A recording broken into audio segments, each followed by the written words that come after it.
Hello and welcome to the city of Le Havre and the region of Normandy on the northwest coast of France for the 2021 edition of the TJV, the Transat Jacques Vabre, one of the iconic transatlantic races in the sport of sailing. 158 sailors on a record 79 boats are about to set off double-handed from the start line just off these beaches, and they are heading to the Caribbean island of Martinique. I'm Alec Wilkinson. Beside me to add his insider knowledge is pro sailor Jesse Fielding, currently with 11th Hour Racing, who actually have two boats in the race. Jesse, it's a unique event, isn't it? And the atmosphere in the race village is awesome. It's absolutely electric. Thank you for having me. It's been an unbelievable week in Le Havre, wherever you are. The bar, the dock, the cafe. And the breeze is up, the sun is out. It's going to be an absolutely fantastic day to start a sailboat race. Get ready, sports fans. It's coming at you. Yeah, looking forward to that. The streets of Le Havre looking empty there. That's because everyone is in the race village to send off the 79 boats. And they started to set off at 8 o'clock in the morning here in Le Havre, and it took about a couple of hours to get them out. The Class 40s headed off first. Then we had the Mockers, the Ocean 50s, and the All Teams. Four classes of boat competing in this Transat Jacques Vabre. Two sets of multi-hulls and two sets of monohulls. And there we see one of the giant all teams heading out to the start line. The start line that is somewhere out there on the horizon. And conditions looking pretty good. Conditions couldn't be better. I think the sailors have gotten what they want in terms of a depart.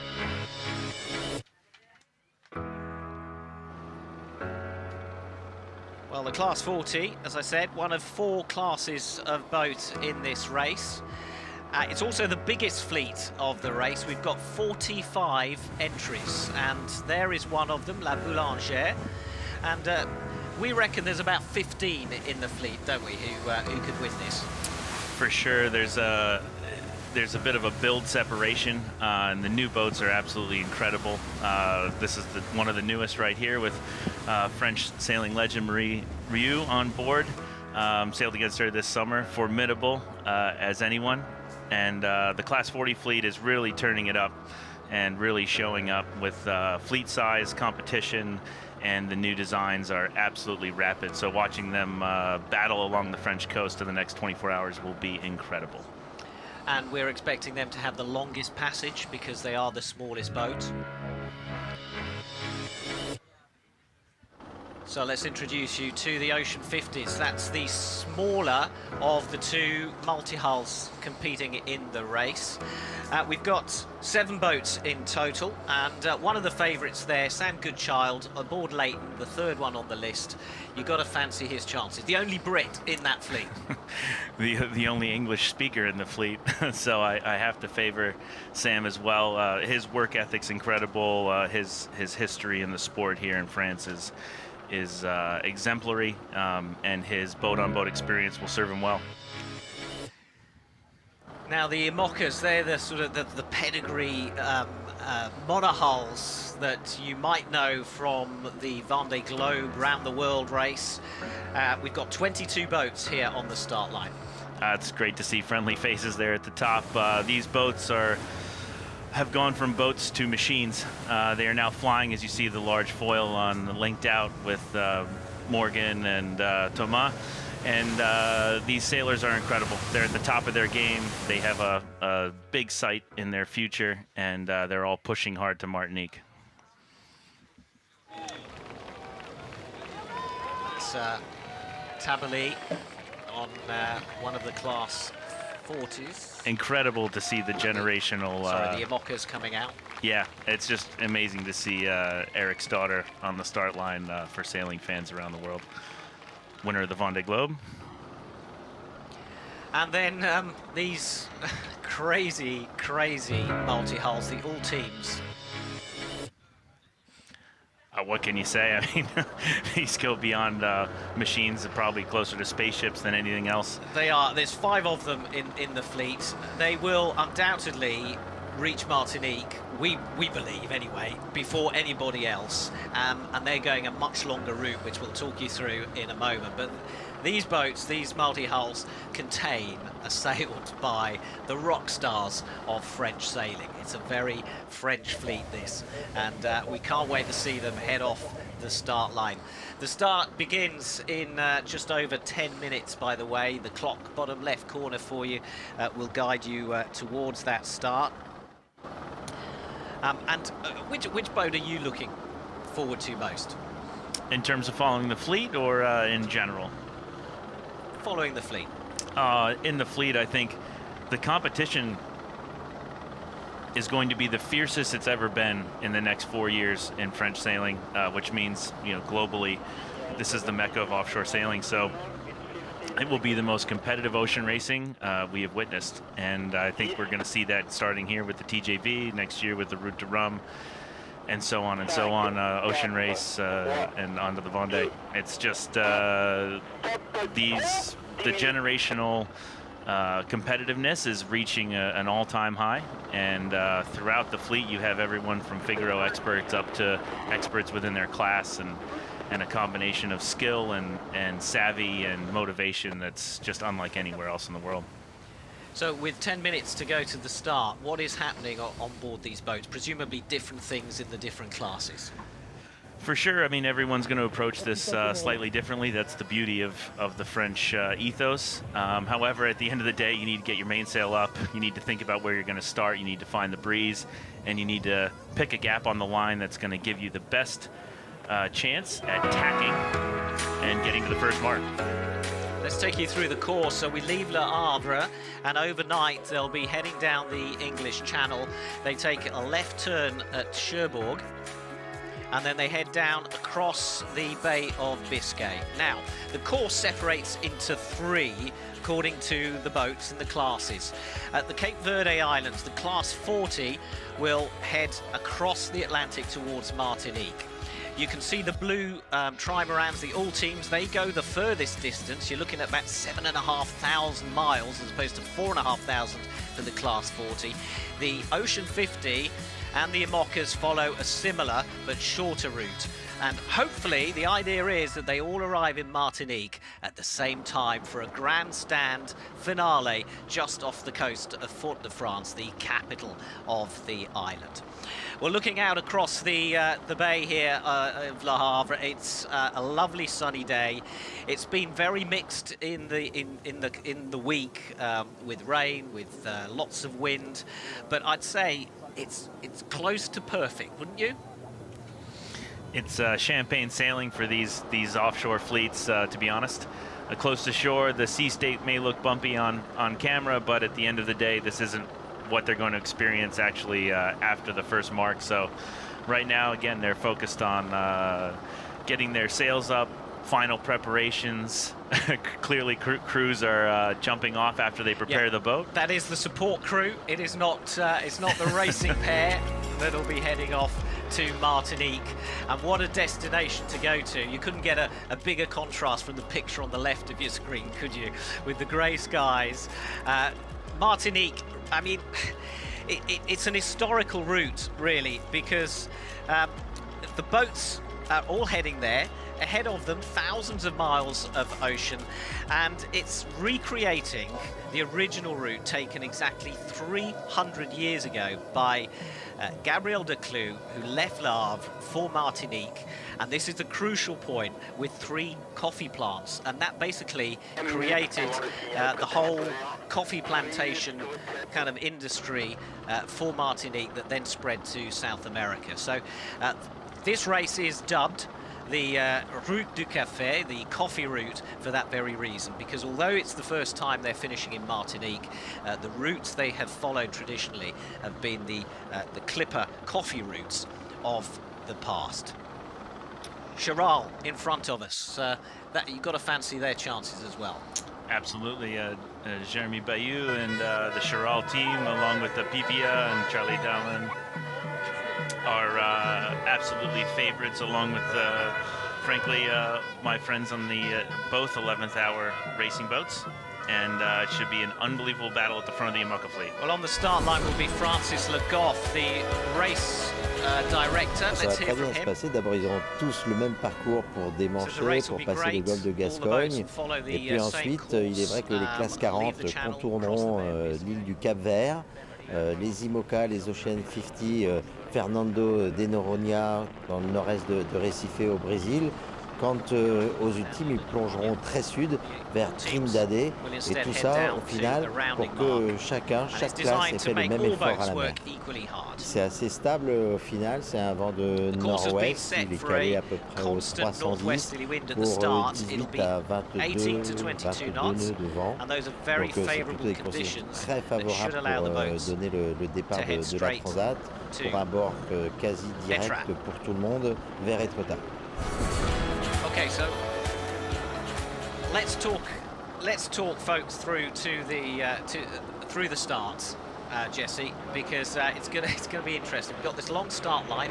It's divided up into effectively quarters, with each class of boat being allocated a quarter of that start line. Well, we're inside 5 minutes to the longest start line in TJV history with the most amount of boats on it. So, as you mentioned, we're divided across the fleet to weather, if you will. We start with basically we go by speed, so we have the class 40 essentially on the most starboard or right-hand side of the line facing upwind. And then we have the other monocoque, the monohull, the IMOCA 60, and then the next fastest, the Ocean 50, and of course the L team at the leeward end of the line going the very fastest. What's going to make this the most interesting is that all of these boats want to be on port directly. And so even though you're going to want to start on starboard, you need to figure out how to get yourself onto port. And when you are maneuvering any of these boats with two people, it's not as easy as saying you want to be on port. So a lot of action to come here in about 4 minutes. And again, the goal is to get up the coast as quickly as you can to follow Francis Le Goff's course and get to Martinique. So we're looking at the IMOCAs who are preparing. Remember, they cannot hit that start line early. If they get it wrong and they hit it before the clock reaches zero, they will pick up a penalty, which for this edition of the race will be a 5-hour time penalty. So basically, if you can imagine a Formula One race where you get off the start line as quickly as possible, but then you soon come to a bend and you have to take that bend and everyone comes together to go around. Well, that's what we're going to see. Obviously, the distances are considerably longer than you would have in an autosport race, but it's the same principle. They will be converging on a mark at Etretat, just off the French coast, and then they will have to take a left turn. So it's a bit of a chicane straight off the start line. I can't wait. Yeah, just like in autosport, you want to be that inside tire, whether you're Mercedes or Red Bull. You're fighting for that interior position, which in the race we have today is given to the class 40s. Now you throw in the fact that there's a speed differential between the 40s, the 60s, the 50s, and the all teams, and all of a sudden it's really hard to know what's going to happen. All we know is that normally, directly, these guys want to be on port tack and headed to the mark. I think that's the #1 rule in sailing, is you want to get to the next destination, and the best way to get there is a straight line. So how they achieve that straightest line is what's going to provide us the most action here in about 2 minutes. And I think what you're seeing here is all the boats jockeying around in a circle. Some have their jibs out, some don't. Everyone has their own individual timing, and just like these airplanes, they are trying to figure out how to not hit each other. This is the French Air Force in their PC-21s, the Swiss-made training aircraft, just flying over. The French Navy also involved, and you can't underplay how big and important this race is in France. This is going out live on their main national network, and the race is starting at 1:27 to fit in with the main lunchtime news this Sunday, and everyone will be sitting in front of the TV watching it. It's a glorious scene out there, and we're now counting down to a minute to the start. What is going on board? Well, I can tell you on board right now, they're not having a French lunch, which is between 12 and 2. They are officially starting the Transat Jacques Vabre. And right now, with a minute left, they don't have a maneuver in their handbag. They are absolutely grinding on all the sails they can to try to add some power to the boat and get moving. They have... Actually, the breeze has allowed them to mostly tack on to port. The fleet's been spread out enough, the line is long enough, and we are seeing boats starting to head towards the next mark. So like I said, the goal being get to the next mark in the straightest line possible, and the straightest line here today has one.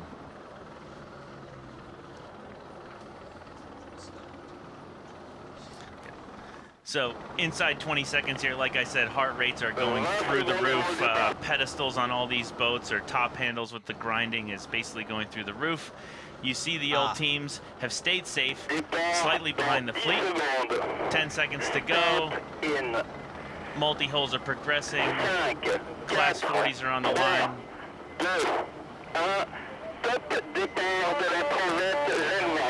The Transat Jacques Vabre is underway for 2021, and it looks like a pretty good start, a pretty clean start across that fleet.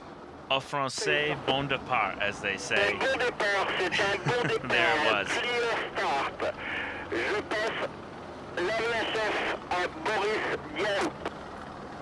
Well done to the fleet, to be honest. It was a very challenging set of conditions. Everyone got onto port, going to the next mark, and off the start line. Transat Jacques Vabre, Normandie, Le Havre. Bon courage et bon vent à tous. Et rendez-vous en Martinique, à Port-de-France. That's the voice of Boris Diaw, a legendary French basketball player who, from this region, has been given the honour of starting this race. You'd know him better than me. He won the NBA in 2014, Jesse. We'll claim him.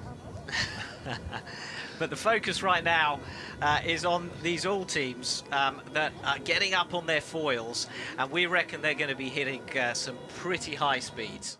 Yeah, in 20 knots of wind, these guys are going close to 40 knots. So a little bit different sail setup. You see commonly here a reef and a large front sail. The 50-footer Leighton here and Arkema, they have kind of full gear on. They have seaboards and are partially foiling. And right here, I mean, here's a shot of just one of the most incredible flying machines on the planet. And there you go. And so Francois Gabard to weather, Armand Leclièche to leeward here on Bank Pop and his new foiler. And Gitana's probably not far away. Chiral, one of the first foiling IMOCAs, and more to come here. You see the fleets come together by speed, and they're all going at the same place. That's the important thing to remember.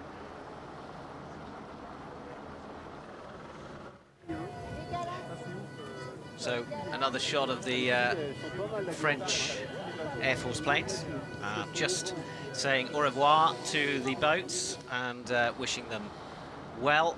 So we've got the IMOCAs closest to us here, and the all teams with Banque Populaire, and you mentioned Francois Gabard. He's on the far boat with SVR on La Zartigue, and that is a boat that's literally just been built. It has, and here's a Pivia, just part of the same family. Defending, won the title last time in the IMOCA. Title holders and boat of Mer Concept, Francois' sort of umbrella, and their big competition is right here with Frank Camas, SVR. SVR is a fly-by-wire old team, just incredible in terms of the automatic foiling that they're doing, and then Gitana, of course, is famous for this year's performance at the Fastnet. And the IMOCAs are flying as well, and the first half of that fleet is going to be neck and neck for the next 36 hours.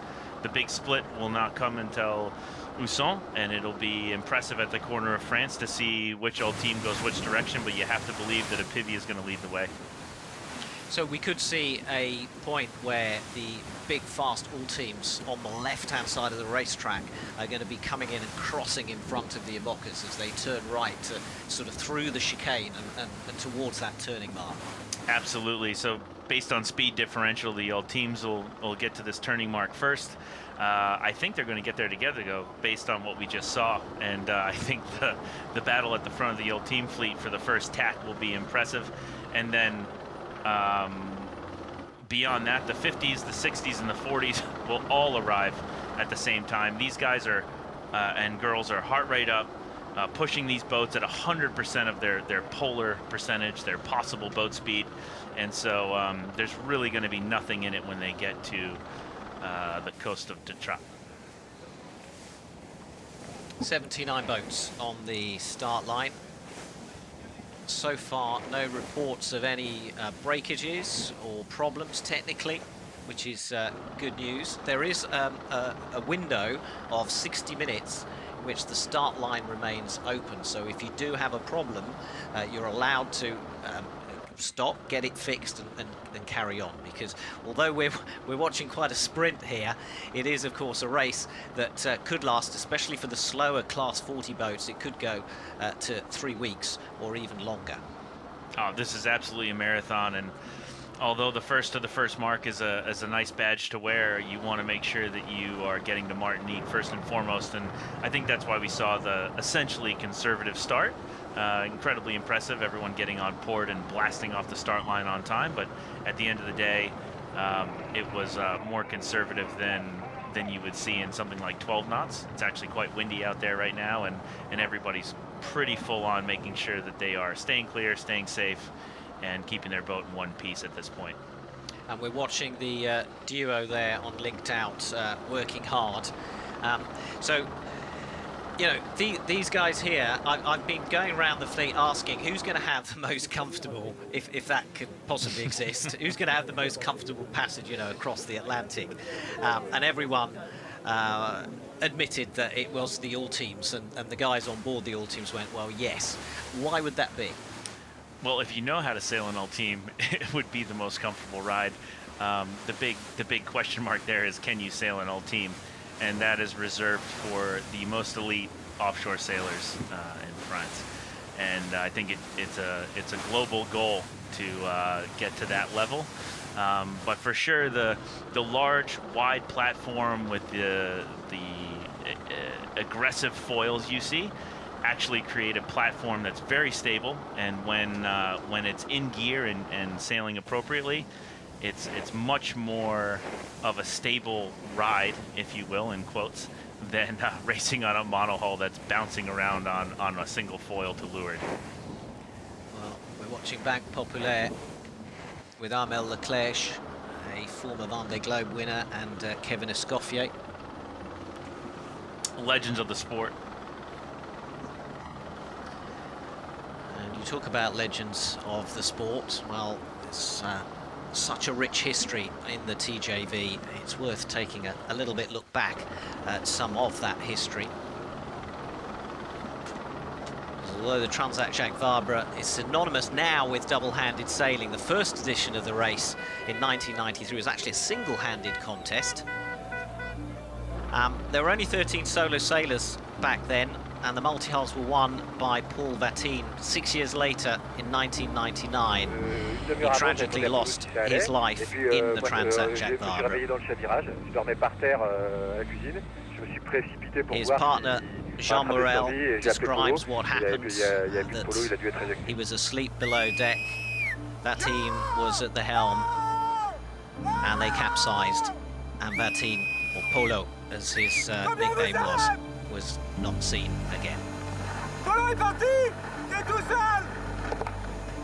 Il y a des cargos! Un avion arrive! Les cargos arrivent! Où est Polo? Où est Polo? And the harbour that is now the home of the Transat Jacques Vabre is named in Paul Vatine's memory. Right, back with live pictures, 8 minutes into this race across the Atlantic. Francois Gabard, the Vendée Globe winner, and Tom Lepêche, his partner, in action. And it all looks so calm, doesn't it, considering the speed? Yeah, it's impressive to see Francois on deck.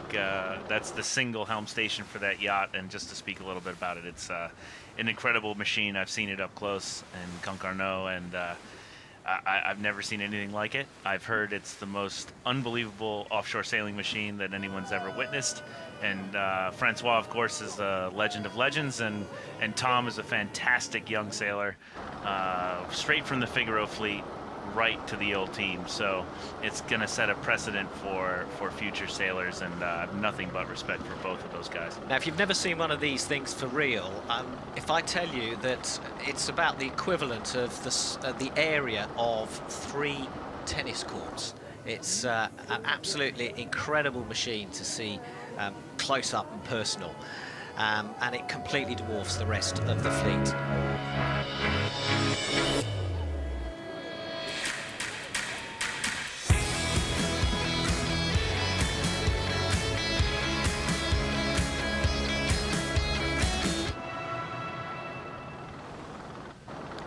And the defending champion is Thomas Coville with an easily recognisable boat. If you look on the Sodebo, the mast is behind the cockpit. It helps with the centre of gravity. Huge machines. J'espère qu'au Rhum on sera 7 et effectivement today we're 5. I hope we'll be 7 for the route to Rhum, and it's the first time there's a real battle between us. On Actual, the fleet's oldest boat here, also the most reliable, Yves Leblec and Anthony Marchand's ambitions are pretty simple. They're going out to win. Bon, c'est des bateaux magiques, hein. Il n'y a pas beaucoup de bateaux plus rapides sur la planète, même des bateaux moteurs, hein. Pour traverser les océans, but if you ça had fait to, partie you des choose 10 Frank bateaux les plus rapides de la planète. And Charles Caudrelier, they're the fastest boats in the planet. And then, of course, you've got Charles Caudrelier there with Frank Camas. J'espère que tout le monde va arriver en sprint aux Antilles, mais la course va être longue. Il ne faudra pas se tromper. Ça va être difficile de jamais se tromper d'ailleurs. Il va falloir prendre des décisions à chaque fois, des bonnes décisions à chaque fois. Stand by and enjoy the multi-hulls. They're going to be hitting 45 knots or more. That's 80 kilometers an hour. So can you imagine driving down a motorway in the rain, pouring rain, you roll down the windows, maximum speed and stick your head out. That's what it's like on these all teams. Everyone should try it, but not when there are other cars on the road. I've done it at much slower speeds, and I can tell you it's terrifying at that point. So, yeah, bring on 40 knots. But this machine is truly incredible. It's designed to foil as its first premise, and what you see is an aero package that is reminiscent of a fighter jet. And I think that's a departure from the sailing lineage of old.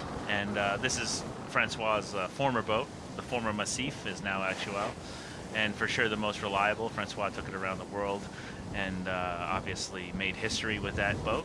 It's great to see it in the fleet as well. Here's a mixture of Amokas. Here we go on Apicil. That's a fantastic story.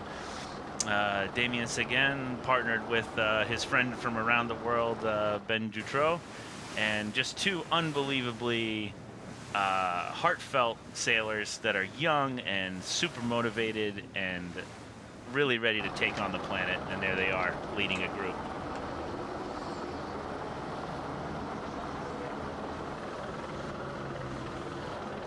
This boat's fairly new in terms of getting back on the water, so it'll be really interesting to see how Armel and Kivon take on the course.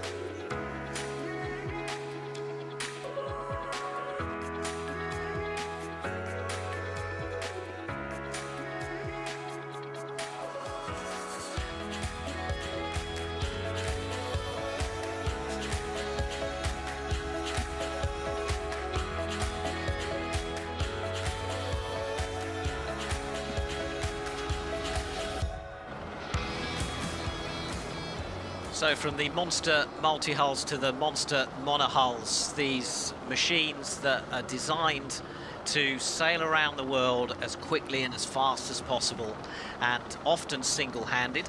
Yannick Bestaven and Jean-Marie Dury are going together in Maître Coq, and a real pedigree team. Absolutely. I mean, hats off to Yannick for the Vendée Globe victoire, and I think his team is a traditional French team. He's sailing with his technical director as a means of ending this boat's life and starting the life of a new boat. Both are extremely experienced, and you know, they have a great position to weather there on Coram and linked out, and you know, I think it's going to be very interesting to see how they end up navigating to this first mark. They're clearly taking a slightly higher line than the boats in screen here, and I think that's going to end up playing out well for them. The coast is going to get very tricky, very shifty, and the market should be close to shore in order to provide some great viewing, but it's going to be incredibly challenging. Double-handed, you can push the boats twice as hard as single-handed. I know that sounds as if I was to put my Captain Obvious hat on, but at the end of the day, trimming actively will be critical for these boats to maintain heel angle, keep the foil in the water, and keep the pressure on. Here we have the new Fortinet, which is the previous Malizia. Great foiling platform. Boris Herman took it around the world in the last edition of the Vendée. And it's the one he damaged in the run into to the finish. Looks pretty good to me. It does, doesn't it? Yeah, little putty, little paint. She'll make it what it ain't. And then we've got Coram here with a new set of foils on.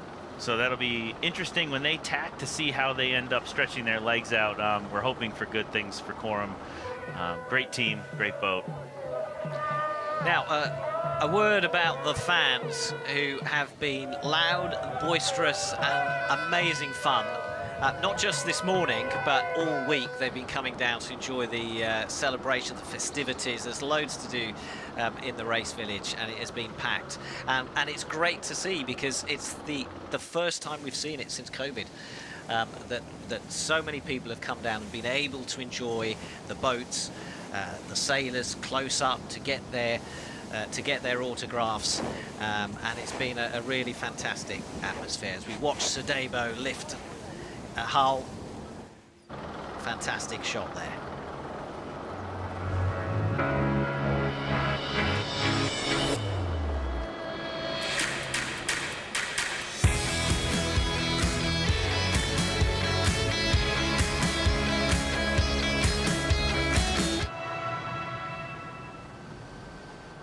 Well, amongst the 22 fleet is the winner of the last Vendée Globe, Yannick Bestard. We've been watching him live, partnered with Jean-Marie Doria. He's already won the Transat Jacques Vabre, although it was in a smaller boat. On y va pour se faire plaisir. J'espère qu'il y aura quelques coups météo pour montrer qu'on est là. Now we're going to enjoy ourselves. Hope there'll be some strong weather so we can prove ourselves as a fleet. He's known for being laid back. He's also a pretty tough competitor, though.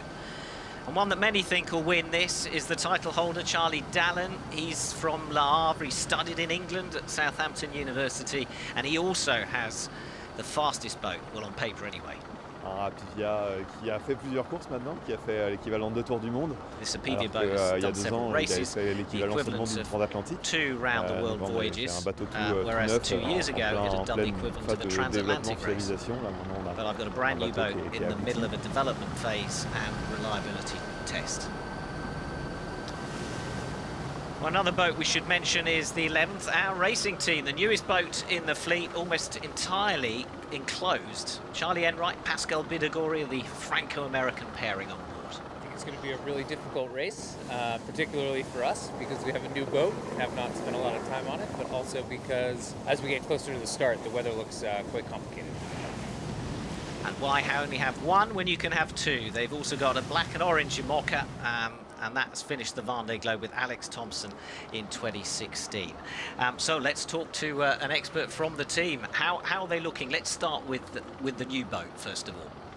Well, I think globally, across the fleet, you'll see that you'll never see a group of people work as hard as the 11th Hour Racing Team. It's just unbelievably impressive from a human resource standpoint to see the effort going into both platforms.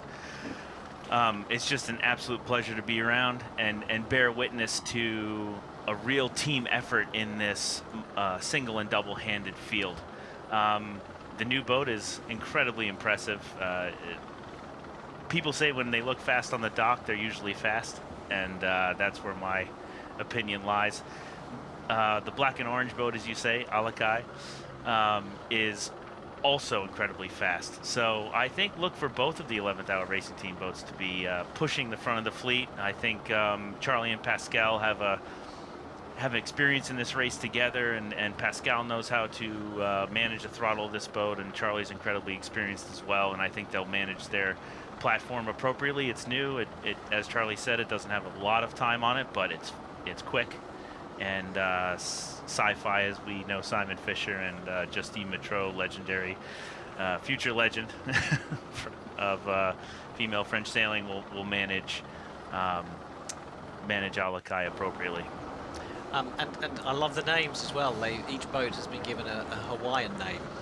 Yeah, it's part of the family that 11th Hour Racing has. It's sorry, one means leader, and the others. Yeah, Alakai is leadership, and Malama is to take care of, essentially. And so it really embodies the message and the mission of 11th Hour Racing Team, which is to show leadership through action.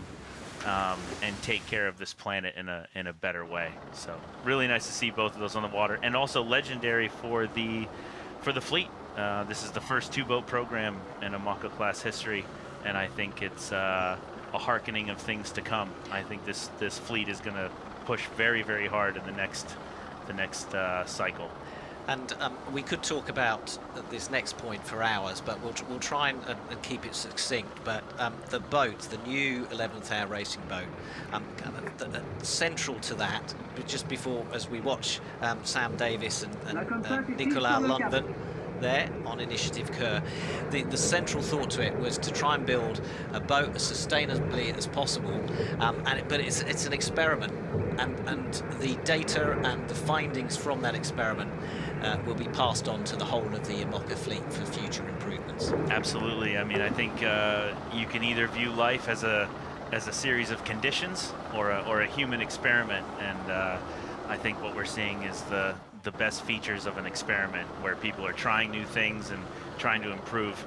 And it's amazing the flax pad eyes and the features of the boat that are made from two different things. And there are the two boats together right now. There they are. Yeah, flax pad eye versus flax pad eye, if you will. But they have an incredible performance relationship, and again, I just can't say enough about the people working on those 2 boats. Skipper down to the person installing that pad eye to get those boats on the water is just an incredible thing to witness.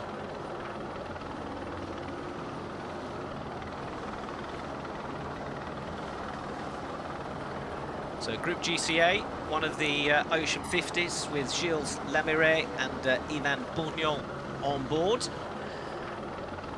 These boats are quite a lot to handle, to be honest. It's 50 feet. The loads are manageable, so you can push very, very hard. And at a multi-hull level, these guys have to push absolutely as hard as a Figaro racer or a Class 40 or an IMOCA all the way across. That's nothing shy of the old teams, but they're managing a power plant that could be incredibly dangerous if gone wrong. And so the multi-50, we heard an interview from Sam Goodchild on Leighton the other day.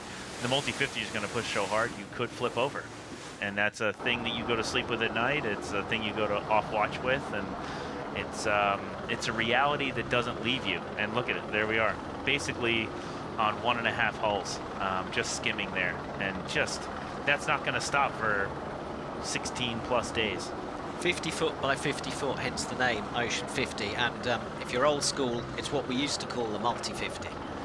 And it looks huge, but then when you see them alongside the all teams, they look tiny, which is just crazy, and gives you an idea and an understanding of how big those all teams are. No, the best part about this offshore culture here in France and the offshore culture that's scaling around the world, when you see 11th Hour Racing Team come over and the Class 40 fleet size, is that the experience on board, the experience the sailor and the racer has and what they need to manage is scalable across the fleet. Whether you're on a 40-foot monohull or a something foot multi-hull, you have to push your body and your mind and your strategic awareness beyond anything you have done before. And that scalability and that relevance amongst fleets and classes is what keeps this group together and creates a basin that we saw here today, and creates an environment that invites the entire country of France to Le Havre. We're on board the Emoca of Damien Sagan and Benjamin Dutroux. We've been watching it from the helicopter, Groupe Apicil, and now we can see what's going on inside. A lot drier than they used to be with this canopy. We call it a cockpit now, which they can sort of duck into when the waves are coming over. But there are going to be parts of this transatlantic trip that are really full on and really wet. There's no question, no matter what kind of canopy you have, you will find yourself in the elements at some point.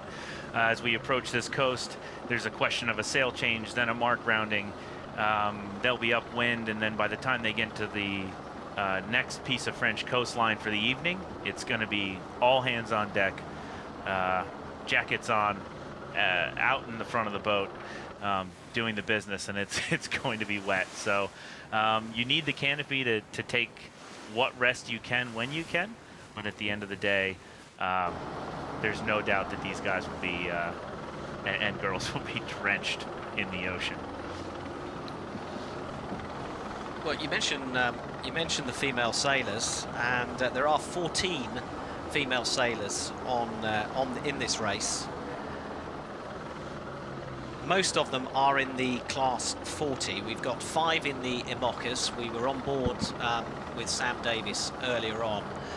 We've got 9 women sailors in the class 40, and the class 40 also has 3 all-female crews, and we'll try and get some shots of those a little bit later on.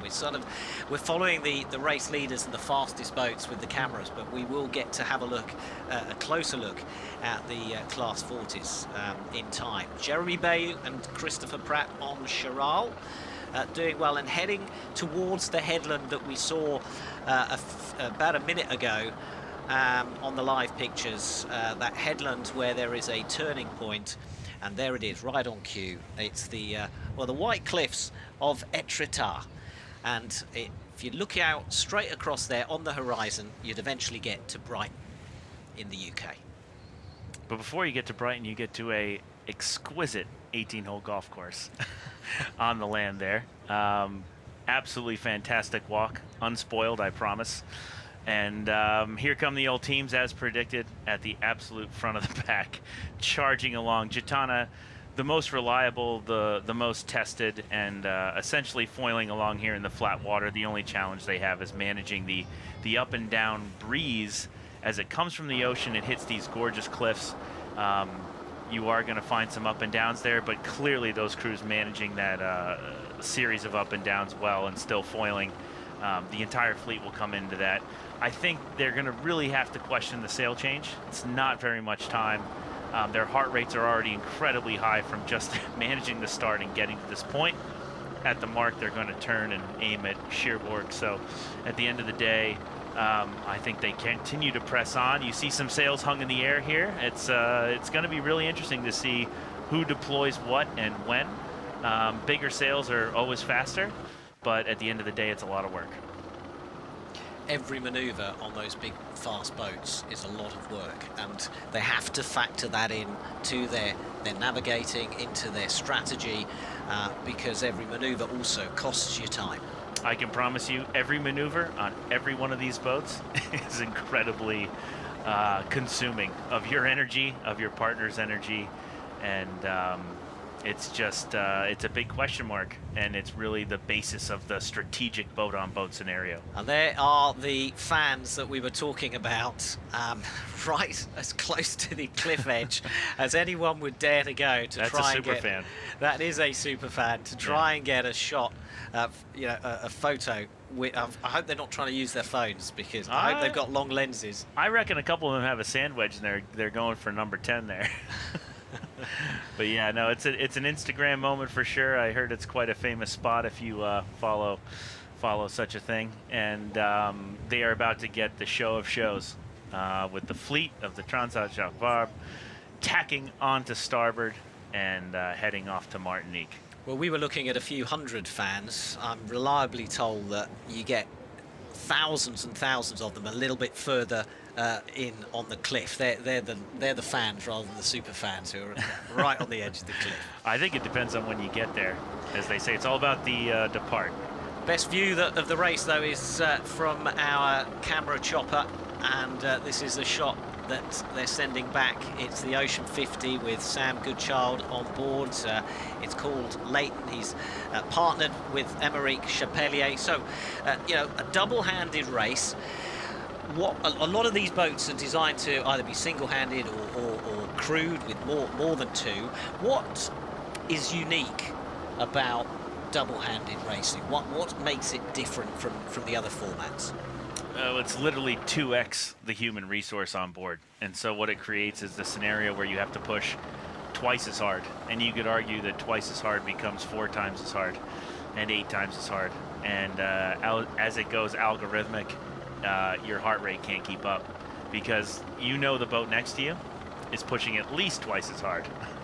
And so managing the instantaneous team environment that 2 people creates versus just sailing en solo is another world, and it really brings in a team dynamic. And whether it's a man-woman, man-man, woman-woman, the ocean doesn't care what gender you are, and that's the beauty of this sport and the version of this sport is that it's 2 people on a boat on a platform trying to get to a place the fastest they can. And here we go right now. We're going to watch, predictably, Gitana to the first mark first.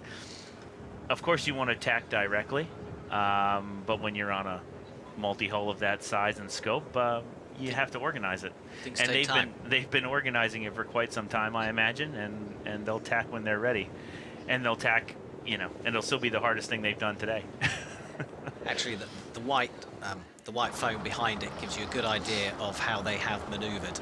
So they've been, if you can imagine, they've been heading right across the in the right direction across the race course. They've come to that turning mark and they've now turned left. And now it's a straight line all the way along the English Channel, one of the busiest waterways of the world. So not only do they have to worry about their opponents and staying ahead of them, they've also got to keep an eye out for the many ships and small craft that are out in the channel as well. I can tell you from sailing around that part of the world at a far slower speed that regardless of how fast you're going or how fast those ships are going, it's some of the most complicated navigating you will ever do.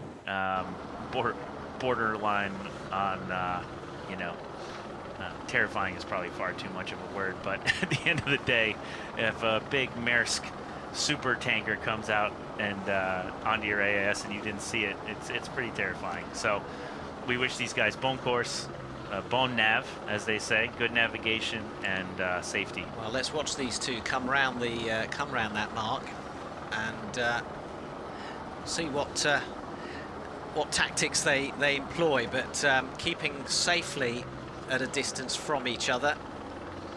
So it's interesting, they've had to manage probably what is a coastal shift here, and just a micro shift along the shore is that it's probably lifted a bit for them, and that's to do with how the breeze attaches itself to land. And they're coming close now, though, aren't they? They're going to be very close. Back pop cutting in front of SVR. That's the beautiful village of Detroit right there, and there's a gust on bank pop, and SVR doesn't have the gust, but in terms of these skippers' mentality, the gust doesn't matter. You've got to manage it.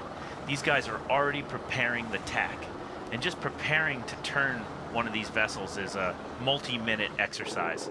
So if you're at the gym and you're doing a 40-minute HIIT workout, every time these guys turn the boat, it's a high-intensity interval training session, essentially, and not to mention all the mechanics involved with just getting the thing turned the other direction. So looks like Francois and his partner are Mr. Leperche are looking to turn quickly. I think they were happy to take the position they were in and prepare the tack. I'm sure we'll see them turn appropriately. And as we saw, Banque Populaire was full noise into the mark, and that's the difference in the mark rounding, but I can promise you it won't be the difference in this race. Young Francois Gabard, who has effectively set up a race boat building area in northern France, and some of these all teams have come out of that boatyard, and the core of these sailors all know each other incredibly well. They share information, they work together on the development of this boat. It's not just who's fastest around a long distance course, it's also the long-term development of the boat and of the class that is central to what they do. So Dayboat, another one of the big all teams. Thomas Coville and Thomas Rouxel on board.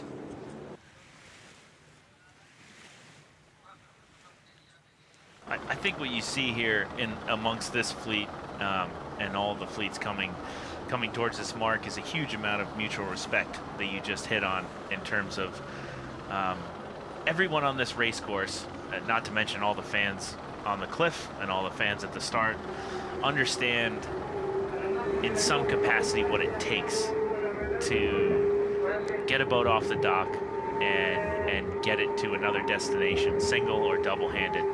I just want to listen to this noise.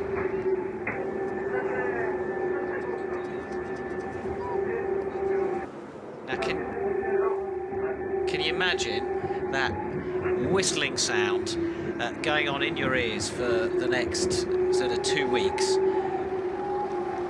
And add to that, an Atlantic storm and the creaking, and the whole boat is constantly screaming out as you hit your top speeds. I don't know how they do it.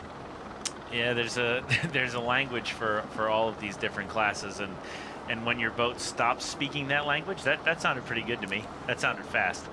And when that pitch changes and your ear catches a different tune, you start to get very concerned very quickly. These guys are ripping right now, and that's the harmonic of the water across these foils. It's an exceptional experience. It really, if you're fortunate enough to get to experience it, it is really a full body experience, going as fast as these racers are.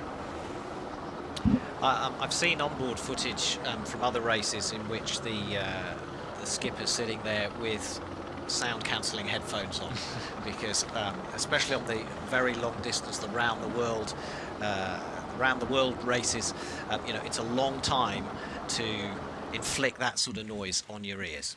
When you can take your rest, you need to take it, and that's kind of rule number one, because you have to manage yourself as a skipper or co-skipper, and your partner or your boat, if you're alone, depends on that. So if noise cancelling headphones are the answer, then they're the answer. And how do they divide up their day and their schedule and their routine? Well, frankly, the pressure on the crew is relentless. So how you divide that pressure is really critical, as you mentioned. At some point, these sailors will go into what effectively is a watch schedule, not a traditional crewed racing watch schedule, but they'll try to nap in multiple 20 to 40 minute cycles throughout the 24-hour cycle of the day. I imagine most of these boats will stay on UTC time, based on the weather that's coming into the boat in order to route appropriately. But essentially, you base your rest on the performance of the boat, and that's rule number one. There's a mantra in French sailing. It's the 3 R's, as I was taught earlier this year by a great coach, and that's routage, réglage, rangement.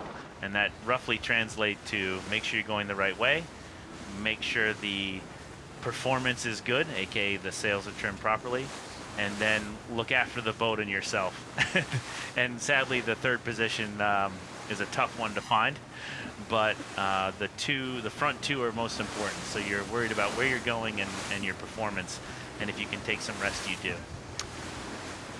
Well, we've now switched to the Class 40s, and Jean and Julia Courtois. They are twins from Brest, both of them 29 years old, and they're basically here because they won the project called that's aimed to attract new female crews into the race.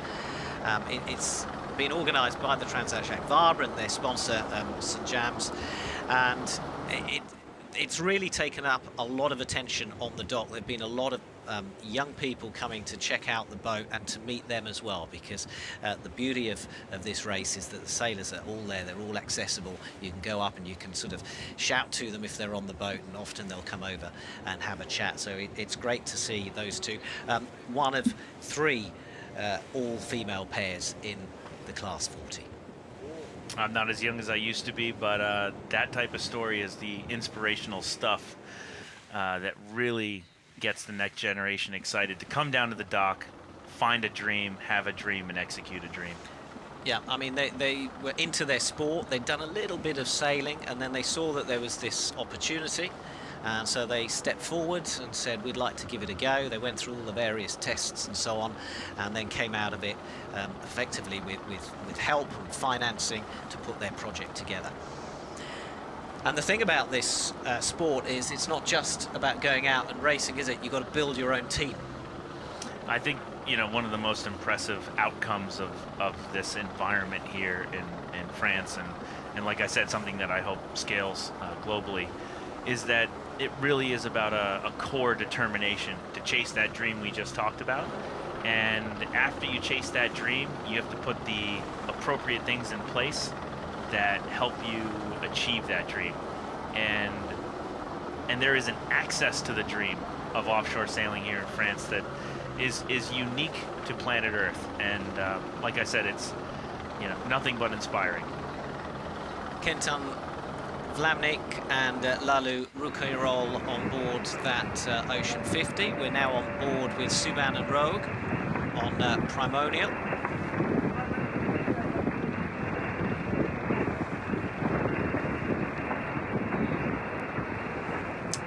It's great to have these onboard shots. It just really shows and highlights how full on it is on board these boats. The person on the grinding pedestal there is, giving it everything they have, and they've got a couple links to their turning mark here. He's trimming the sails. He's effectively trimming the sails, and as you can see, the left hand of the skipper is moving on a winch. He's trimming the mainsail, the other person's trimming the front sail and driving at the same time, and essentially both sailors' heart rates are at absolute maximum right now. And with a move like that, it basically, you can't get any more intense. I mean, that's a serious moment for a trimaran, coming through what we call, figuratively, the death zone, and trimming up wind. But those sails have to come in. A flapping sail is not a fast sail, as I learned a long time ago in my junior sailing days. And effectively, like I said, what we're seeing here and bearing witness to is the press and the push that these guys and girls are going to put onto the race course for 18 days. So if that's not an endurance equation, I don't know what is. It's the first night here is going to be incredibly challenging on the way to Cherbourg and Usan, and they're going to battle a ridge through the Bay of Biscay, unless you're the old teams and you can escape, which is pretty handy. It's nice to go 40 knots. So I think that's their tactic, isn't it? To get out fast. in front, go fast, and try and basically beat the weather front, because the wind is going to die down tomorrow. Yeah, that's why you build a 100-plus foot multi-hull that foils, is to beat the weather. And they will do a good job of that. And the rest of the fleet will engage in an incredible battle against the elements along the northern French coast, finally rounding Usan and diving into the Bay of Biscay, or heading west directly. But it will be an incredible gamble. I recommend everyone listening to this tune into the tracker, because it is going to be a spectacular first 10 days in terms of where everybody goes. As we get to watch Arcana cross, rounding that mark once again. And doing it in style. And look at how close these boats are. You know, it's not as easy as it looks, and the fact that these fleets are within boat lengths of each other is just demonstrating how incredibly tight the performance gap is in all of these fleets. And I think it's just really indicative of the generational equity that's involved in this sport in this country. Everybody pushes so hard in everything they do, daytime or nighttime, and it's incredibly impressive. And I don't see it ending anytime soon. Ooh, here we problems on board. A little bit of drama here. That's one sail sort of furled and another one sort of unfurled. It's much faster to be bow down here as they are and try to get that sail in and then turn up to the mark. So they've executed the sail change we thought about pre-start. They're going for a bigger sail for the next leg. They feel like the breeze is probably trending lower than forecast. Others are sticking with the smaller sail. That's the trimaran on the left here. I think for the trip here from these marks over to the next coastline, I think the breeze could build again. It's a big patch of water. It's the English Channel. Anything's possible. I think, you know, smart sailors can be a little conservative here in the beginning. So it's been a real drag race to the first mark at the start of this Transat Jacques Vabre. All teams have gone and headed off, and it's the Ocean 50s now rounding the mark.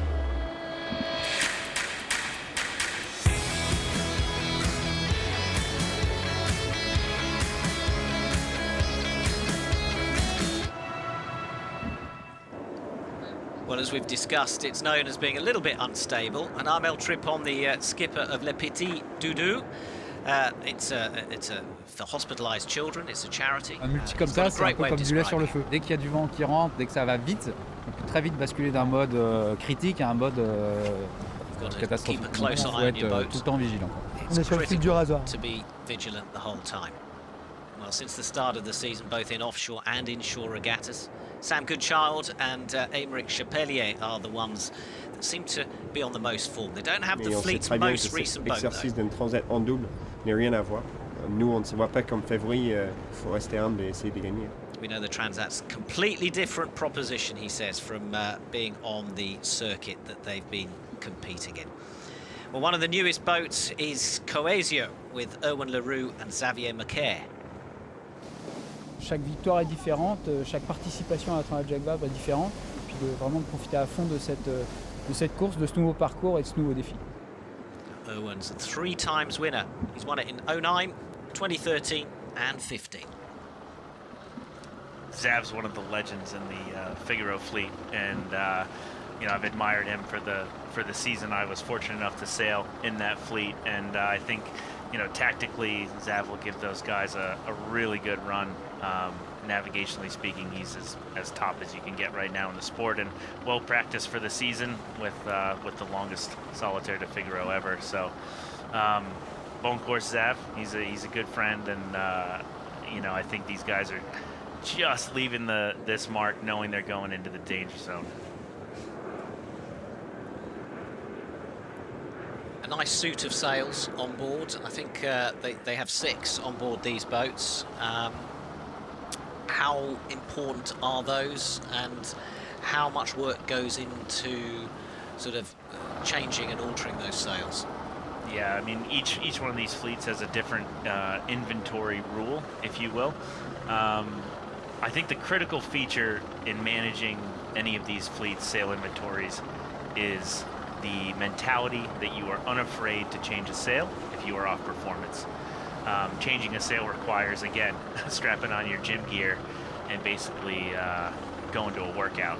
And it's not easy. It's not easy to make that choice when you're tired. It's not easy 6 days from now when you've just pressed through a coastal race and you're basically out in the ocean. But at the end of the day, you're next to another boat and you're thinking, is that other boat going to strap on their gear and change sails? And so you know, the triangle sizes may be a little different, the performance outlooks may be a little different, but at the end of the day, it comes to the sailor to decide to make that change. Charlie Dallin and Paul Meillat on board Pivia. Charlie Dallin looking to retain his title in the IMOCA in the Transat Jacques Vabre. And Louis Burton on Bureau Valet, the furthest boat from us. And he didn't cross the line early. Yeah, we'll leave it to Louis to leave us guessing until the end. I would have bet on a Portex start for Louis any day of the week, and you know, Charlie is a consummate professional, and his boat reflects that. Génial, génial, super. Écoute, super départ. Hein. On s'est régalé, on s'est bien positionné, donc c'est top. Pas facile là, le départ là ce matin en sortant du port avec les vagues. Mise encore en route un peu dur.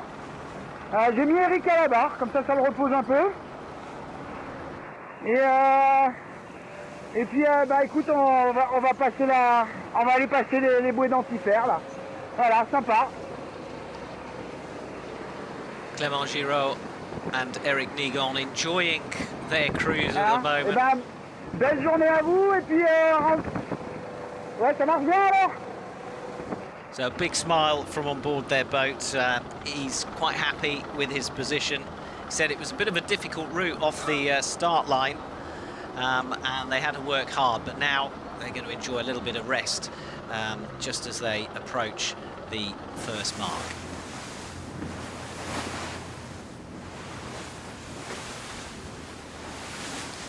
Here we are with Class 40 165, Emmanuel, Laroche, and Pierre Corga. Pierre, this year's winner of the Solitaire de Figaro, naturally a hero of mine. Pierre sailed an incredible race, an incredible season, and here he is, directly in the Class 40 after his successful Figaro championship, and pushing 165 hard. And you can see, with us cutting from one monohull to the other, you can see the difference in the shape and how they look. These are the IMOCAs. They're much bigger. They're 60 foot as opposed to the 40 foot Class 40. It looks as though they've shaken a reef, so that's my first observation. I think the breeze is moderating here into the afternoon as the sun comes up and the mixing of breezes from land to ocean equalizes. And after that, I think we're going to see a little bit of a build. And so it's tempting to shake the reef or pull out another front sail as you come in here to this mark because you're looking for power. There's a Pivia with a J2 unfurled. That's their largest head sail. And they're trying to make that work without a staysail inside it. They just got to get to this mark, and as soon as they turn up from probably the 110 true or 115 true wind angle, that's wind angle to the boat coming from your left-hand lower corner. As soon as they get to this mark and they get to turn back up to 85, 90 true wind angle, they'll be ripping again. So the physical effort to take that staysail, put it out, change jibs, etc., just isn't worth it in overall performance when you look at it an 8, 10, 12-hour period. And so they're doing the best they can. They're going to skirt the jib there. Looks like Charlie's on the bow and Paul's in the cockpit. That's Otto driving. I don't know if you've met Otto, but he's on all the boats. He's a fantastic helmsperson. I was going to ask you about the navigation aids and equipment. Yeah, well, your first line of defense is everybody's favorite German, Otto.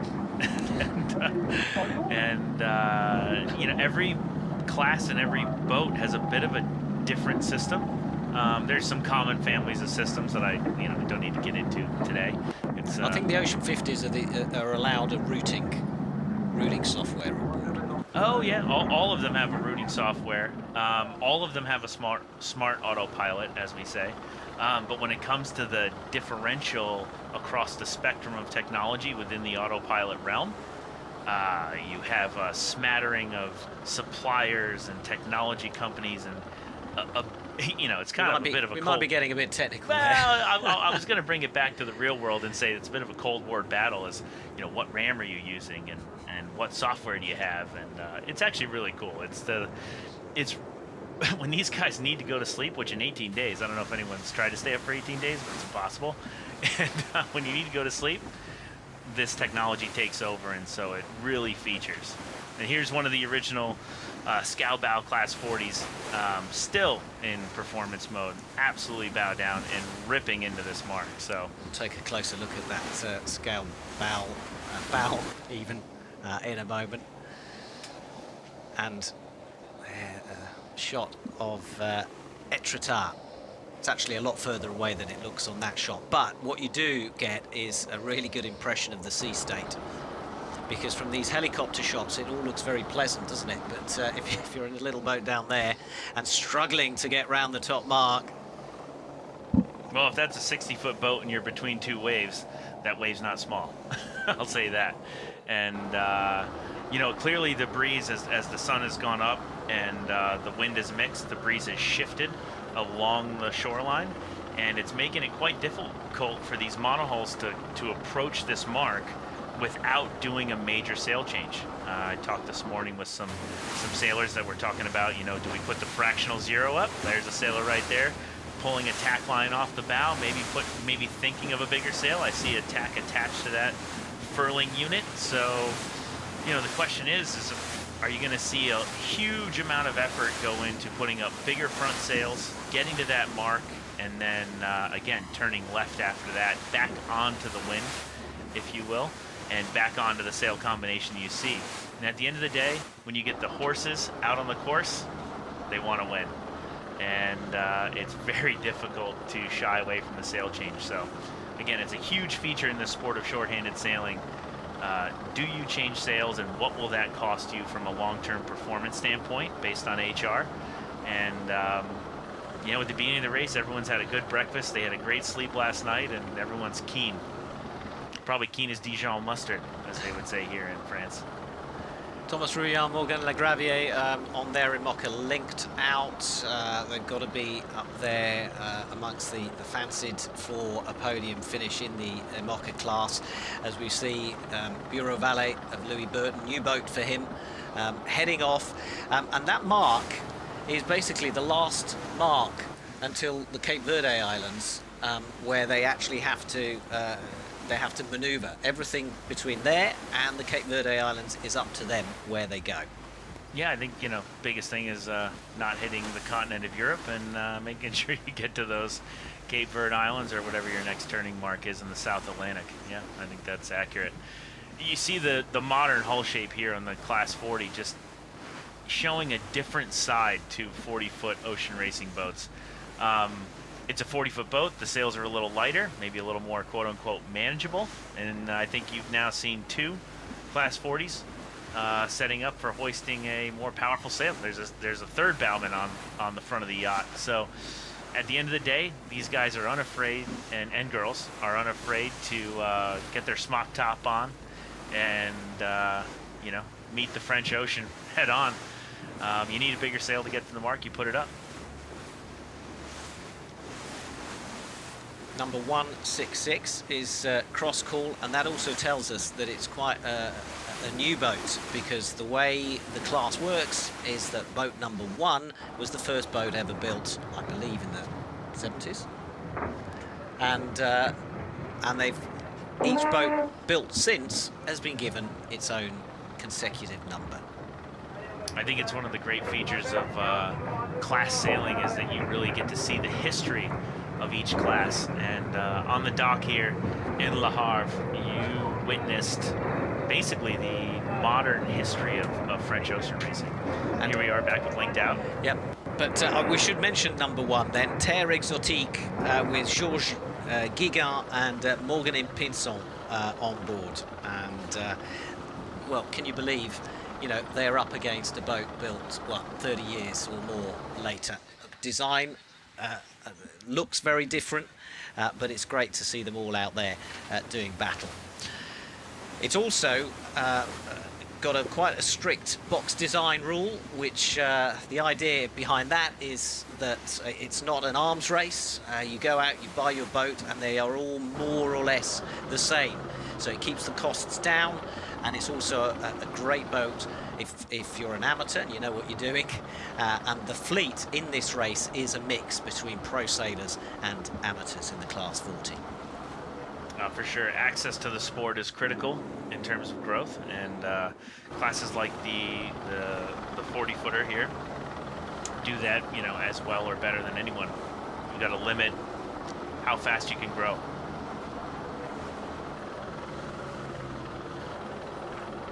There's some beautiful shots of the sea mounts and the cliffs of Detroit. That's that golf course I mentioned just behind. I know not everyone out there is a golfer, but if you want to be, or if you are, I highly recommend 18 holes at Golf Detroit. You're just dying for me to ask you who won the who won the Skipper's Golf Tournament, aren't you? Oh, I don't know. It was 11th hour racing. Who was on that team? Was it you? I think we put on a pretty good performance. Hey, it's important to get the first W on the board. I'll say that. It's still a team sport, and if you're part of the team and you can contribute, that's what you got to do. So we took out the big stick and we ripped it.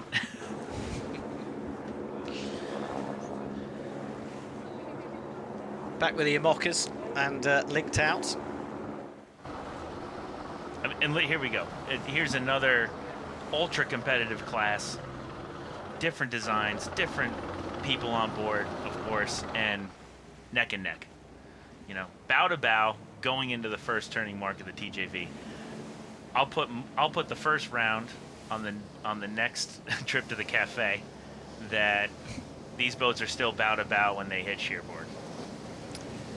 And you'll be able to follow it yourselves on the tracker, the live tracker on the Transat Jacques Vabre website. We've got full coverage throughout the race on all the social network, on Twitter, on Insta, it's even on LinkedIn rather than linked out. So it's all covered, and lots of updates as well, and interviews from the boats going onto the YouTube channel as well. So you won't be able to miss a thing. We've got updates for you every morning for you to enjoy with your coffee and breakfast. Maybe it'll be a croissant. And also an evening report as well to get you up to date after work. Probably more excited about maybe the Vin Rouge at the end of the day and checking in on the fleet than the croissant, but you know, to each his own or her own. At the end of the day, these boats are going to be bow to bow all the way to Martinique. That's a guarantee. And the level that these sailors are putting the pedal down on these multi-million-dollar machines is unlike anything the world's ever seen. We're entering a new era. Okay, well, let's talk about the course. So they're heading off down the English Channel. They'll be turning left at Cherbourg, and then they'll be heading south down through the Atlantic, down past the Canary Islands, and then they split, with the Class 40s heading from the Cape Verde Islands over across the Atlantic to Martinique, and the rest all sort of go down towards the doldrums. And that is the first real obstacle fall, would you say? Well, totally agree. Backing it up one step just for the audience, the first major challenge is going to be night number 1, night number 2, night number 3. The current weather pattern out in the Atlantic is that there is a ridge approaching the French coast, which is going to provide it's going to provide a big slowdown compared to what we're seeing now, and that's going to provide a lot of opportunity to either succeed or struggle. And so what's going to happen is the front runners are going to try to skirt south, get around this ridge, and use what breeze there is to get south, get towards the mark. And everyone else is going to try to battle along a ridge which essentially doesn't have very much wind.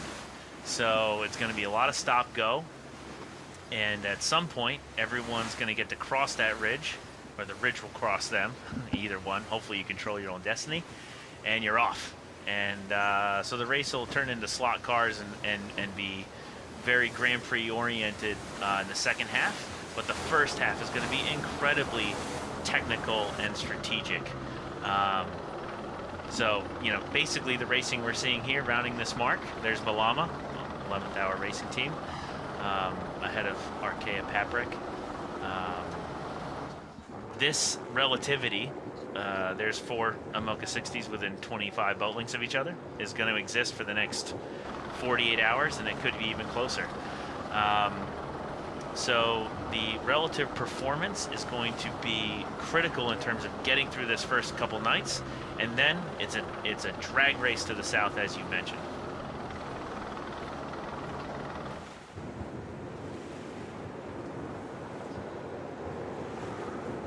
Once they get through the doldrums, these boats, the Imocas, will then, along with the Ocean 50s, they'll follow that same course, and they'll turn and head towards Martinique, whilst the big all-team trimarans will continue south and to a waypoint down off the Brazilian coast, and then they will head up back up the Atlantic along the east coast of Brazil towards Martinique. And the idea behind the course is that the race organisers would really like, you know, 4 classes all to arrive at the same time on the finish line. It's a tall order, isn't it? But it's great that they've tried to design the course like that. I mean, you got to hand it to the French for trying to organize a good party.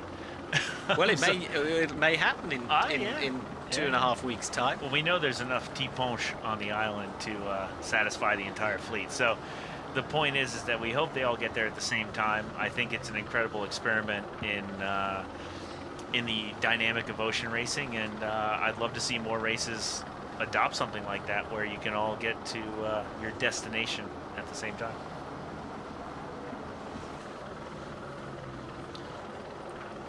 So we have watched the Imocas head around that mark, and now it's time for the Class 40s to go round.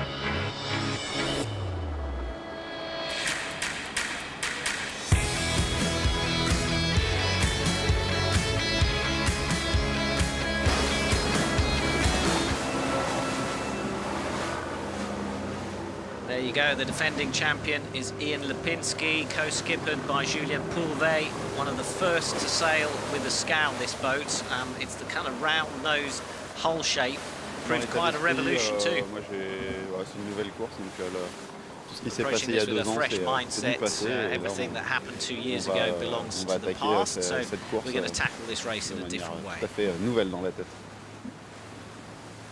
His fleet boasts 3 all-female pairs. One of the most experienced is Amélie Grassi and Marie Rio. It's their first time in the TJV. Il faut quand même rester raisonnable dans nos prétentions pour pas abîmer notre bateau. On va essayer quand même de le faire naviguer à 100% du potentiel du bateau. On verra bien. In this Transat Jacques Vabre, 12 nationalities are represented, including the Swiss pair of Valentin Gauthier and Simon Coster, who've shone in the build-up races. On sent qu'on connaît bien notre machine. On a quand même fait pas mal de milles ensemble et avec le bateau. Du coup, c'est cool. On sait à quoi s'attendre aussi. Et du coup, on sent plutôt serein de partir dans cette configuration-là. They finished 4th 2 years ago, and they're amongst the favourites this time as well. And here we are back with the live pictures. And the boat Le Galet with Casnav Perret and Kevin Bloch.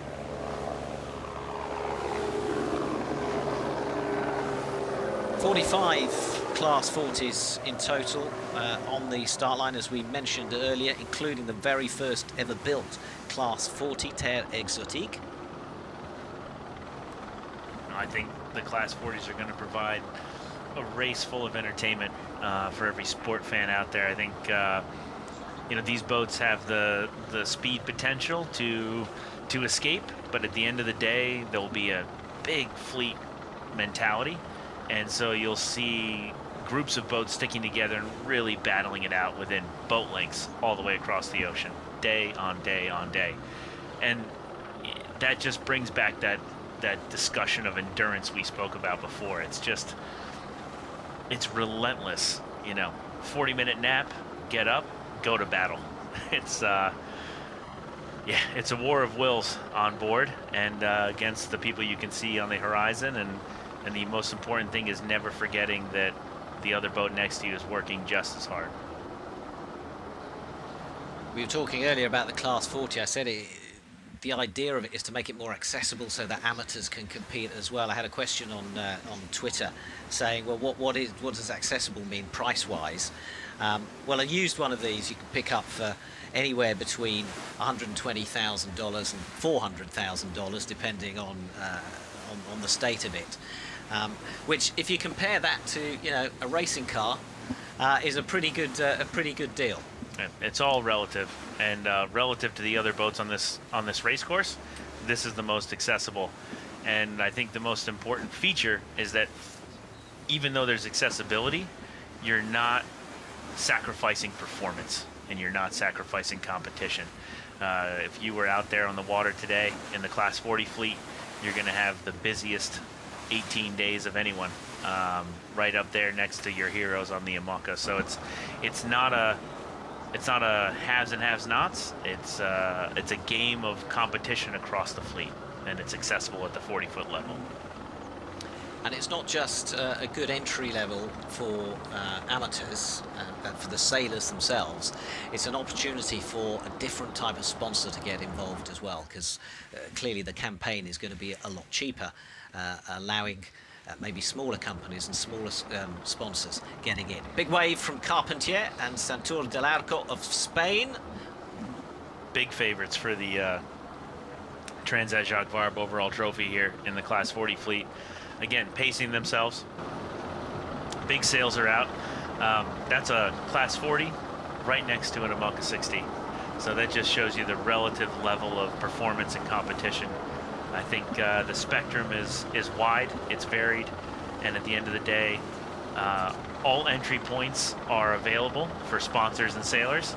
But to your point earlier, and I'll just say it again, the Class 40 is a great way for a sponsor and a partner of the sport and of the competitors to get involved and try it out and still talk us through that maneuver. Yeah, competitive. Well, clearly that Class 40 feels as though they've got the pace on. I think they're competitive for the overall, and look at them just decide to shift lanes into the left hand there. If you're if you grew up driving like we did, get in the left lane and carry on. Got a quick shot there of Initiative Kerr with the British sailor Sam Davis on board, coming up to that turning mark as we now focus in on Group G2C. Jean-Edouard Cricoche and Eric Barret. Well, Sam is a fan favorite, so we can't help go back to that. She's done all manners of the French spectrum of offshore sailing. There she is again. Huge congrats to her for finishing the Vendée Globe.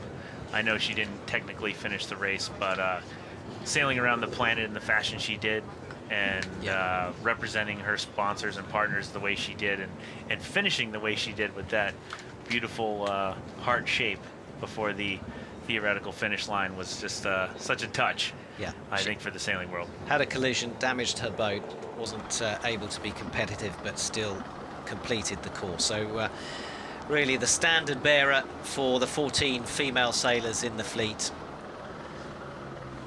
And there's Redman past the 60-footer. So that's that was a good move. It turns out, shifting lanes, blinker was on, and big sail was up. And we shouldn't be surprised that Redman is doing well. Antoine Carpentier. Un petit message depuis Untitled Chapter pour dire que tout va bien. On est pas loin de Labo et à Estrata, et ça s'est bien passé, un petit peu derrière après un départ un peu en retard, mais on est avec notre groupe et on est prêt à attaquer une chouette après-midi à la sortie de la Manche. Et tout ce qui va nous arriver après. See you soon, Sam, and the very best of luck to you as you head into the channel and hoping to make good time going down the channel before heading into the Atlantic. And she is sailing alongside Nicolas Lundven, a Frenchman. It's his third start. It's her 7th start, by the way. She just can't get enough of this race. But what was interesting, I was talking to her before the departure about the partnership, and she said, yeah, she was looking in for someone that would push the boat, that would sail the boat fast, but that she could have absolute confidence in, because I think she took quite a knock in that crash in the Vendée Globe. It knocked that confidence, and she just basically wanted someone that she could sail with, that she knew she could go below deck and have a sleep when it was her turn and not worry that they were going to hit something or the boat was going to break. I think that's a hugely important highlight to double-handed sailing. You know, you choose who you choose as a co-skipper, but I think you choose them based on that feature of confidence that you have in that person, and frankly, of course, they have to share that same confidence in you. I've been fortunate enough to meet Sam this summer, and I've met Nico as well, and at the end of the day, they're a great match, and the most important feature is that she has confidence in Nico, and that'll allow her to push her boat as hard as she can. And again, when you're double-handed, you need to push twice as hard at the very least. And I'm sure it's a settling factor to have someone on board that she looks to as a solid co-skipper. And I think the mixed gender feature is incredibly important, and that's something to highlight. This boat with Brian Thompson on board is, off the top of my head, I think it's the only all-British crew in this race. Hugely experienced sailor, Brian Thompson. I think you need more hands and feet and toes and fingers than you have to count how many world records he currently holds. And having Brian on the race course just means that everyone around him is going to push as hard as Brian is. And you know, I don't know Brian incredibly well, but his reputation precedes him. Now, a little bit more about this boat, because Initiative Coeur, you see the hearts on it are very significant, because basically Sam's lucky enough to have a sponsor that's allowed her to brand the boat, not with their name, but with the charity name. And Initiative Coeur is part of it pays money into a charity that helps children with what could be life-threatening heart problems around the world, and they fly them to France for a special but straightforward operation that means they can continue to live their lives as normal. And if you go on to the Initiative Coeur Racing Facebook page or website, there's an opportunity, or Twitter account, there's an opportunity to follow and to share, and every time you click on those, the sponsor gives €1 to the charity, and it costs about €1,200 to carry out one operation. So get clicking.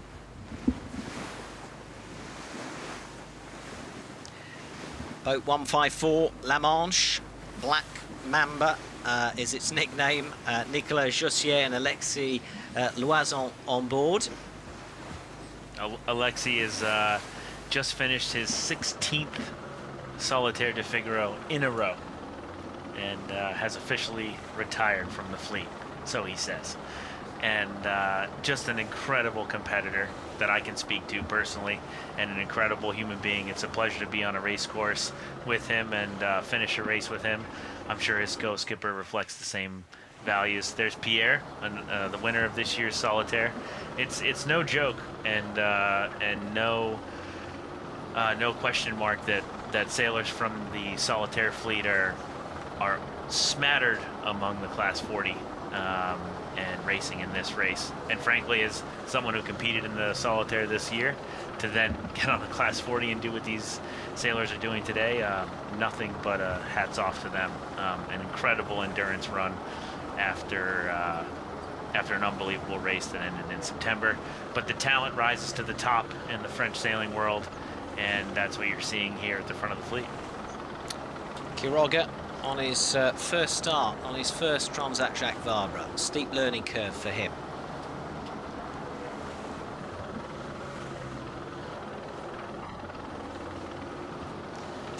Be good to get the view of a very experienced sailor now on the state of play.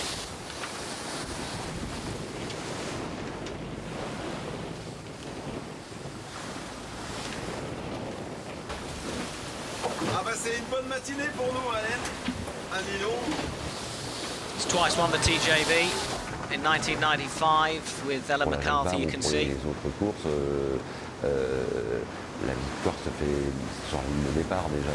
For the Jacques Vabre and for the other races, also you've got to commit on the start line. The first afternoon of racing is tough, it can create gaps. Then you have the famous exit out of the English Channel. Sortie de manche, donc on en est tous bien conscients. Ça démarre au top. Je crois que devant le Havre, on sait bien qu'il y a du courant dans la Manche. The wind isn't always in the direction of that current, which gives us waves. Et spectateurs comme acteurs once released from the effects of the land, then you push hard. It gets really dicey. Dans un temps très court, on a passé les clus, on se retrouve dans l'avant-port pour peu qu'il y ait du vent. Libérer la pression de la terre et attaquer dans le dur tout de suite, c'est-à-dire être dans le bon stress, c'est chaud avec la bouée qui a viré au-dessus là-bas. Enfin bon, la première, on est content que le premier soir, si on se poussait bien, quoi. Le départ Jacques Vabre, c'est quelque chose. Which pretty much summarizes what you've been telling us this afternoon. Yeah, so always good to be confirmed as correct, isn't it? Yeah, TBD, as they might say. Yeah, I wish for all these sailors that they get the big gear up this evening, but I think the weather gods are against them in that wish, and at the end of the day, it's going to be an epic battle, worth following the tracker intently to see the state of play along the northern French coast. There was a race that I was in earlier this year in June where we toured the French coast, and that's just the most challenging sea state, current state, wind versus tide. It's just impossible.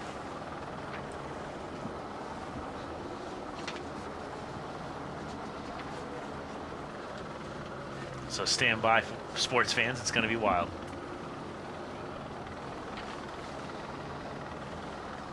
And the Courtois twins, let's talk a little bit more about them. They won the Cap L competition that we've mentioned, and it's basically to promote gender equality in the race. It's great to see. I mean, whether you look at it from multiple perspectives. Passionné d'aventure et c'était un gros défi pour nous. Et là, c'était une occasion rêvée. Passionate about adventure. This was a big challenge for us. Un peu au large.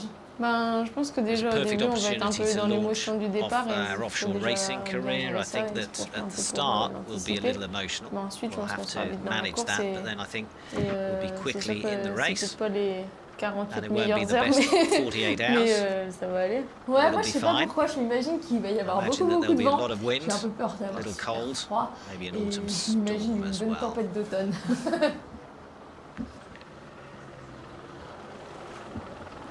Lovely to see them out on the water. It's been a really fast, kind of lightning campaign of theirs. I believe they've had only since May to put this together. They have had, of course, the help of the sponsors and the race organisers to get them out on the water. So we're back with Redmond. Antoine Carpentier, twice winner of the race, hugely experienced. And what's going on there? They're taking apart their large furling sail that's going to get them down to that turning mark. The slower boats have had to commit to that larger sail. And again, the evolution of the sail change is just a huge burden on HR on board between two people. So, you know, it'll be interesting to see how that drain in energy takes effect later tonight. I mean, that's the deal. Your battery's only so big, and charging doesn't consist of plugging yourself in. You've got to eat, sleep, drink a lot of water, and we'll see where these guys end up.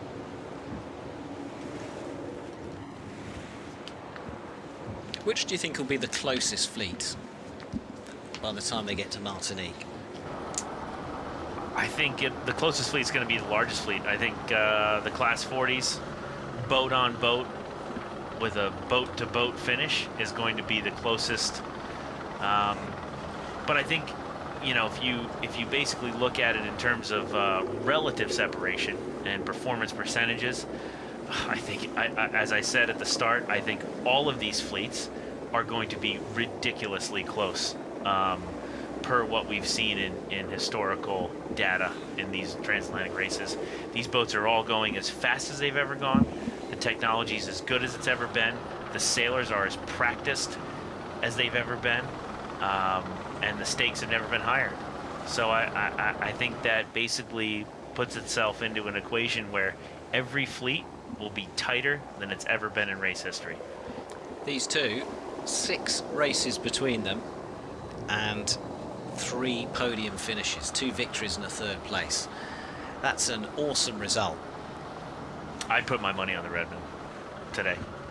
Yeah, based on some chatter I've heard on the dock, off the dock, in the cafe, as they say. Yeah, I'd put my euros on Redman for sure. I mean, if you know the course well enough to win it multiple times, you're going to go okay if you have a fast boat, and by all accounts, that's a very fast boat.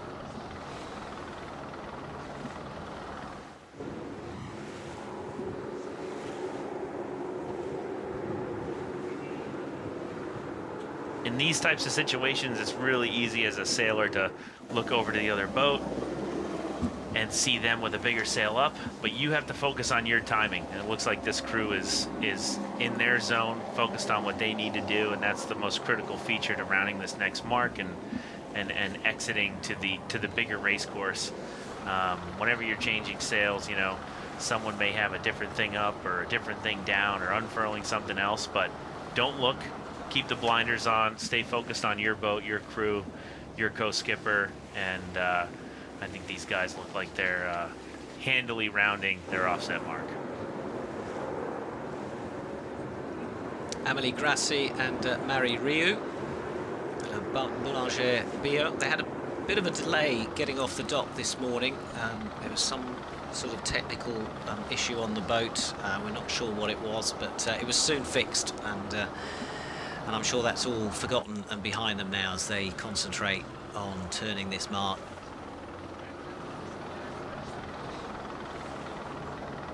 Yeah, again, it's great to see 40-footers ahead of a 60-footer. Just from a spectator standpoint, means there's a lot in it out there on the race course.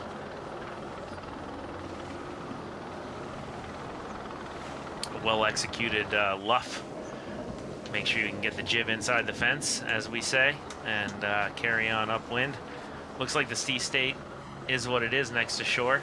Kind of the multiple meters we expected and bouncy, and it'll be interesting to see how that plays out as it builds throughout the day, and then the breeze and the current changes tonight.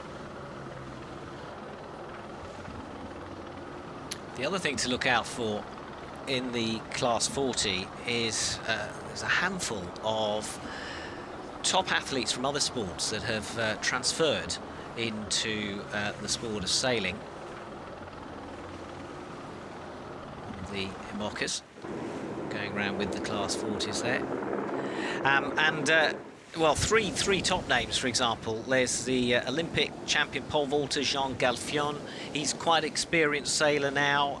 He's on a new boat, Serenis Consulting. If you want to keep an eye on him on our tracker online. There is also Aurélien Ducrot, the freeride ski world champion. He's getting more and more experienced in the world of sailing.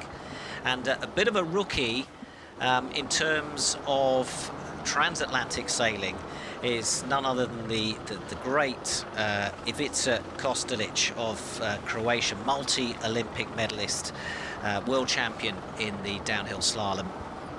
and his boat is Croatia Full of Life, sponsored, as you can imagine, by his national tourist board. So those are 3 boats for you to keep an eye out for on the tracker. And it was interesting talking to them about the transfer from skiing and other sports to this. And ultimately, you know, with the skiers, it was you know, they were likening, Kostelic said, well, you know, it's like when you're standing at the top of the main run in Kitzbühel, and it's windy, it's icy, and not only have you got to launch yourself down that piste, but you've also got to do it fast. And he said that's how he's imagining it's going to be in the Atlantic. That's correct. I mean, I think that's the mentality you take to when you step foot on the boat, on the pontoon, when you put the mainsail up. There's so many stages to offshore sailing, and the sport of sailing in general. But the offshore sailing carries on with a repetition of those stages. So every time you open your eyes after a little break, you realize that you are at the top of that piste. You are looking down the mountain, and you need to send it. And if you don't, the boat next to you is going to do it faster, which is the same kind of competitive feel that they have in any other sport. So it's great to see multi-sport athletes on the race course. They'll bring nothing but competition to the fleet. And we wish them all the best breeze and all the best competition, because that's what it's all about. Entrepreneur pour la planète, boat with an environmental theme there, and the Class 40, Audigan and Jambu sailing that. And Eden Red, who we followed up to the mark, is finally round. Accelerates away as the wind fills the sails.